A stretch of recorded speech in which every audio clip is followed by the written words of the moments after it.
There are three main pillars on which we build our games: controls, camera, and character actions. And these will define how the game will look, feel and play, and are the first areas to prototype in Hellblade.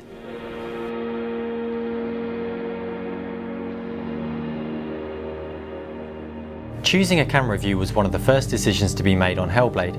We're making a third-person action game, but even so, the type of camera can have a massive impact on the gameplay and the controls. In Heavenly Sword, we had cameras on rails which were painstakingly mapped into the levels by designers, and it is a system that won't really work for the more open world that we are building. In DMC, we used a free-roaming camera, but it was still intelligent enough to behave well in most instances without player input. It took the coder the best part of 2 years to implement this system, and it's a luxury we simply cannot afford for Hellblade. Our world in Hellblade is more open than in previous games, and our team is small. So we can't afford to create a camera system that is heavily reliant on coders and designers. We need a camera that is cinematic, easy to implement, and gives the player complete control. We settled on a third-person over-the-shoulder camera, and it's not something we've tried on other games, but it's straightforward to implement from a code point of view. It's easy to set up from the design point of view, and being so close to the character minimizes collision issues, which is always a big problem. The control system is defined by the camera system, and this viewpoint has a lot more in common with a third-person shooter, where you have the left stick for moving forward, backwards and strafing, and right stick for turning. There actually are very few melee games that use this kind of control system and camera view, but so far it seems to work well in Hellblade. For combat, the view would need to frame both Senua and the enemy very clearly. And to do this, we would have a lock-on button, which when pressed, would both pull out so that we can see Senua clearly, and zoom in so that we can see the enemy nice and big on screen. And then once locked on, you'd be able to strafe around the enemy very easily. With this working, the next step was to try out different numbers of enemies and different sizes of enemies to see if the view could cope, to see how the controls would feel, and to explore how lock-on targeting would work in these instances. You may have noticed that our animations at this stage look very basic. In the prototyping phase, we create bare bones placeholder animations that can be churned out and changed quickly as prototyping progresses. This allows us to iterate on gameplay to make it feel good before we focusing on making it look good.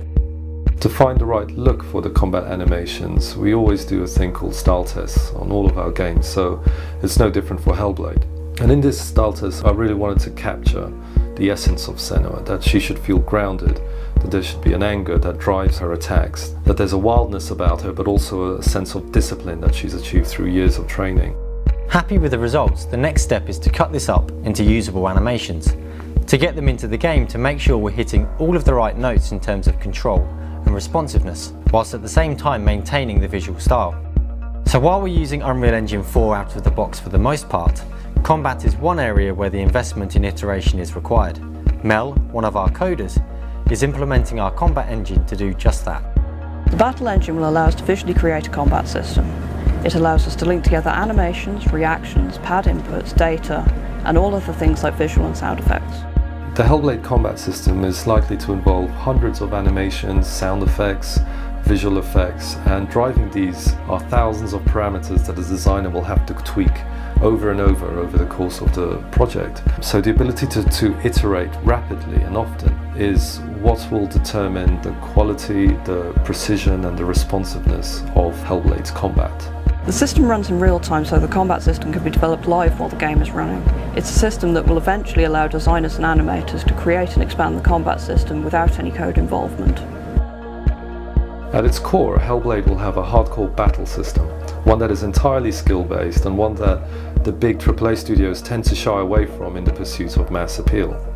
Just like one-on-one fighting games, the controls should be dead simple, lightning fast, but there should be endless nuance in the way you play the game. On top of all of that, there's still room left for something that we call special sauce, something that sets the combat gameplay apart from anything else that exists.